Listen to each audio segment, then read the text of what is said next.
ሰላም ጤና ይስጥልኝ። እንዴት ናችሁ? እኔ በጣም ደህና ነኝ። ዛሬ እንድናወራ የፈለግኩት ስለ ኢንተርናሽናል ኮሜርሻል ተርምስ ወይም ደግሞ በአማርኛው የዓለም አቀፍ የንግድ ቃላት ማለት እንችላለን፣ እንደዛ መውሰድ እንችላለን። እነዚህ የሚያገለግሉት ያው ብዙዎቻችን ኢምፖርት ኤክስፖርት ላይ ኢንጌጅ የምናደርግ ሰዎች ተርሞቹ አዲስ አይደሉም ለኛ። ነገር ግን ያው ተጨማሪ ኢንፎርሜሽኖችን ሼር ለማድረግ ያክል ነው ማለት ነው ይህን ቪዲዮ ያዘጋጀውላችሁ። በዋነኛነት በዛሬ ቪዲዮ ዲስከስ ማድረግ የፈለግኩት ኢትዮጵያ ውስጥ ስለምንጠቀምባቸው ዓለም አቀፍ መግባቢያ ቃላቶች ወይም ደግሞ በኢንተርናሽናል ንግድ ላይ ሻጭና ገዢን ሊያስማሙ የሚችሉ ወይም ደግሞ በቀላሉ ሊያግባቡ የሚችሉ ተርሞች ናቸው እነዚህ ማለት ነው። ስለዚህ ከዚህ ውስጥ ኦልሞስት 11 የሚሆኑ ኢንተርናሽናሊ የሚታወቁ ኮሜርሻል ተርሞች አሉ። ነገር ግን እኔ የወሰድኩት ኢትዮጵያ ውስጥ ተግባራዊ የሚደረጉ ኢትዮጵያ እንደ ሀገር የምትጠቀምባቸው ተርሞች ላይ ነው ሞር ፎከስ ማድረግ የፈለግኩት ማለት ነው። ስለዚህ የመጀመሪያውን ስንመለከት ኤክስ ወርክ የምንለው ወይም ደግሞ በአጭር ቃል ኢኤክስ ደብሊው ተብሎ የሚታወቀው ቃል ወይም ደግሞ ተርም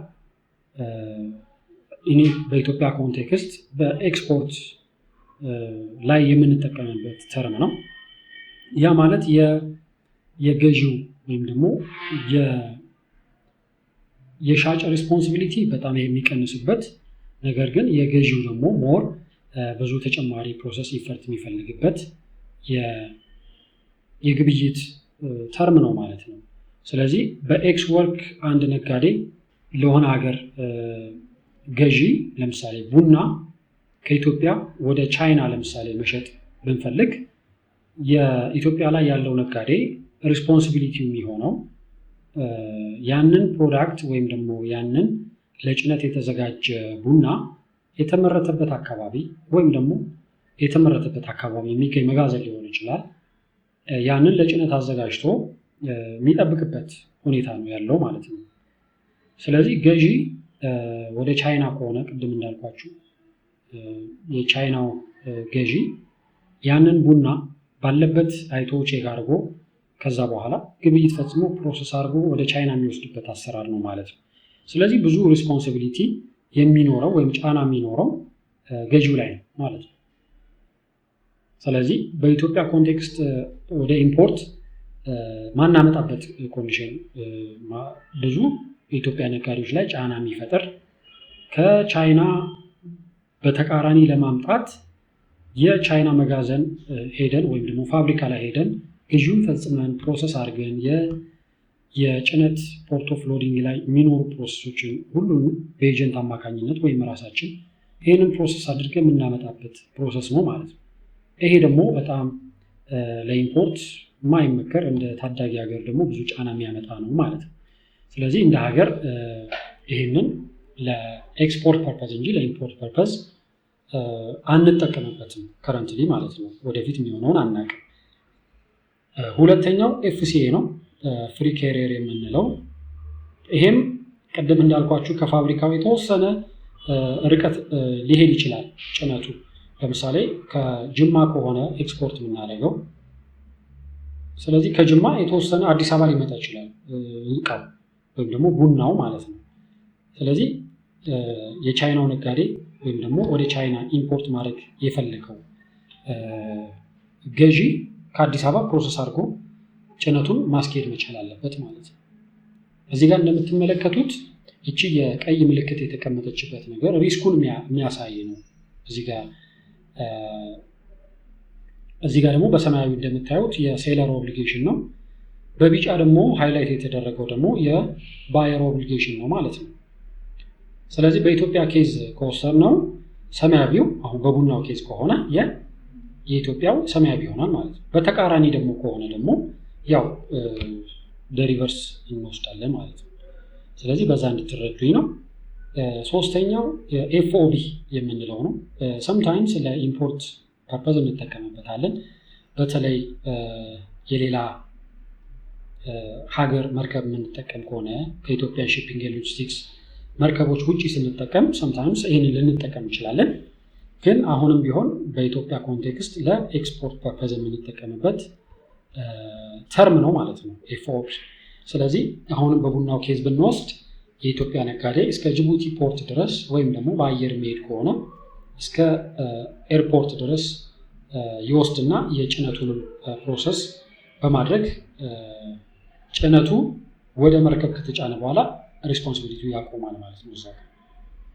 ስለዚህ እንደዛ ነው የሚሆነው። ወደ ኢትዮጵያ በኢምፖርት ኬዝ ደግሞ ብናየው ደግሞ ቻይና ያለው ሻጭ ወደ ኢትዮጵያ እየጫነ ያለው ማለት ነው። ቻይና ፖርት ላይ ከጫነ በኋላ የኢትዮጵያ ነጋዴ ሪስፖንሲቢሊቲ ይሆናል ማለት ነው። ስለዚህ ያንን የመከታተል ትራክ የማድረግ ፕሮሰስ የማድረግ ኃላፊነት የኢትዮጵያ ነጋዴ ይሆናል። ሪቨርስም ደግሞ እንደዛ ይሆናል ማለት ነው። የቻይናው ነጋዴ ኃላፊነት የሚሆንበት ሁኔታ ነው ያለው ማለት ነው። ሲአይኤፍን ስንመለከት በዋነኛነት ያው በኢትዮጵያ ኢምፖርት ፕሮሰስ ላይ ማይተካ ሚና ያለው ተርም ነው። ሲአይኤፍ ኮስት ኢንሹራንስ እና ፍሬትን ከቨር የሚያደርግ ነው። ስለዚህ የኢትዮጵያ ነጋዴ ጅቡቲ ከመጣ በኋላ ከጅቡቲ ወደ ኢትዮጵያ ያለውን ፕሮሰስ ነው ኃላፊነት የሚወስደው። በመልቲ ሞዳል ደግሞ ካየነው ደግሞ የኢትዮጵያን ሺፒንግ ሎጂስቲክስ ሰርቪስ የመርከቡን እና ደግሞ የኢንላንድ ትራንስፖርቴሽኑን ሁለቱን ፕሮሰስ አድርጎ ሞጆ ድረስ ሊያመጣልን ይችላል፣ ወይም ደግሞ ሌሎች ቦታዎች ላይ ማለት ነው ወደ ኢትዮጵያ ቴሪቶሪ ፕሮሰስ አድርጎ ሊያመጣ ይችላል። ነገር ግን በኢትዮጵያ ኢምፖርት ላይ የቀረጥ ማስከፊያም ተደርጎ የሚወሰደው የኮስት ኢንሹራንስ እና ፍሬትን ያጠቃለለ ሲአይኤፍ የምንለው ተርም ነው ማለት ነው። ስለዚህ ቀረጥ መነሻ የሚደረገውም ከዚህ ኮስት በመነሳት ነው ማለት ነው። ቀረጥም ካልኩሌሽን የሚሰራው ማለት ነው። ሌላው አምስተኛ በኢትዮጵያ ኮንቴክስት የምናየው ዲኤፒ የምንለው ወይም ደግሞ ዴሊቨሪ አት ፕሌስ የምንለው ነው። ይሄ ተርም ያው እዚህ ጋር ስትመለከቱት ሞር ለኢምፖርት ፐርፐዝ እንደምንጠቀምበት ነው አንደርስታንድ ማድረግ የምንችለው፣ ምክንያቱም ቅድም በነገርኳችሁ ምክንያት። ስለዚህ ሻጩ የት ድረስ ነው የሚመጣው? የኢትዮጵያ ነጋዴ ያለበት ለምሳሌ እንዳልኳችሁ የሆነ ማሽነሪ ለምሳሌ ከሆነ የምናመጣው የኢትዮጵያው ነጋዴ ይሄድና በቃ ከሰፕላየሩ ጋር ተስማምቶ ሁሉ ነገር ጨርሶ ይመጣል። ስለዚህ ቻይና ያለው ነጋዴ ይህንን ፕሮሰስ ሁሉን ነገር አድርጎ እስከ ኢትዮጵያ ውስጥ እስካለው የነጋዴው መጋዘን ወይም ደግሞ ማኒፋክቸሪንግ ሳይት ከሆነ እስከ ማኒፋክቸሪንግ ሳይቱ ሊወስድ ይችላል ፕሮሰስ አድርጎ ማለት ነው። ስለዚህ የሪስኩ ኮስቱን ስታዩት ወደ ሻጭ የሚያመዝን ነው። ነገር ግን ኮስት ወደዛ ሲሆን ያው በተርም ውስጥ የሚጠቃለል የክፍያ ሁኔታዎች አሉ። ምክንያቱም በሁለቱም ሳይድ ብናየው ትራንስፖርት ሲያደርግ ፕሮሰስ ሲያደርግ ኮስት ነው የሚጨምርበት። ስለዚህ በነፃ የሚሆን ነገር አይደለም። በተርም ውስጥ የክፍያው ከፍ ዝቅ የሚለው ነገር በዛ ላይ ዲፔንድ የሚያደርግ ይሆናል ማለት ነው እንደ አግሪመንቱ። የስድስተኛው በኢትዮጵያ ኮንቴክስት የምናየው የዴሊቨርድ ዲዩቲ ፔይድ ነው። ተርሙ ራሱ እንደሚናገረው ዲዩቲውን የሚከፍለው ማን ነው? ፕሮሰስ አድርጎ ከፍሎ ፕሮሰስ የሚያደርገው የሻጭ ነው። የሻጭ ሪስፖንሲቢሊቲ ነው የሚሆነው። ስለዚህ እስከ መጋዘኑ ድረስ ወይም ደግሞ ማኒፋክቸሪንግ ሳይት ከሆነ እስከዛ ድረስ ፕሮሰስ አድርጎ ዲዩቲን ከፍሎ ሪስፖንሲቢሊቲውን የሚወስደው የሻጭ ይሆናል ማለት ነው። ስለዚህ ከኤክስ ወርክ እስከ ዲዲፒ ያለው ልዩነቱን ስታዩ የአንደኛው በርደን እየጨመረ የአንደኛው በርደን ደግሞ እየቀነሰ ወይም ኦብሊጌሽኑ እየጨመረ እየቀነሰ የሚሄድበት ነገር ነው የምንመለከተው። ስለዚህ ሰመራይዝ ለማድረግ ያክል በዋነኛነት ኢትዮጵያ ውስጥ ለኢምፖርት ፕሮሰስ የምንጠቀምበት ሲአይኤፍ ነው። ለቀረጥ ማስከፊያ የምንጠቀምበት ሲአይኤፍ ነው። ነገር ግን ኤፍኦቢም የምንጠቀምባቸው ኮንቴክስቶች ይኖራሉ። ቅድም ባልኳችሁ ኬስ ወይም ደግሞ በሌላ ኬስ ሊሆን ይችላል። ነገር ግን ኤክስ ወርክ እና ኤፍሲኤ ለኤክስፖርት ፐርፐዝ በዋነኛነት ኤፍኦቢን ጨምሮ ዲኤፒ እና ዲዲፒ ደግሞ በዋነኛነት ለኢምፖርት ፐርፐስ ሲአይኤፍን ጨምሮ ማለት ነው የምንጠቀምበት ነው። ስለዚህ ስለ ኢንኮተርን ያዘጋጀውላችሁ ቪዲዮ ይህን ይመስላል።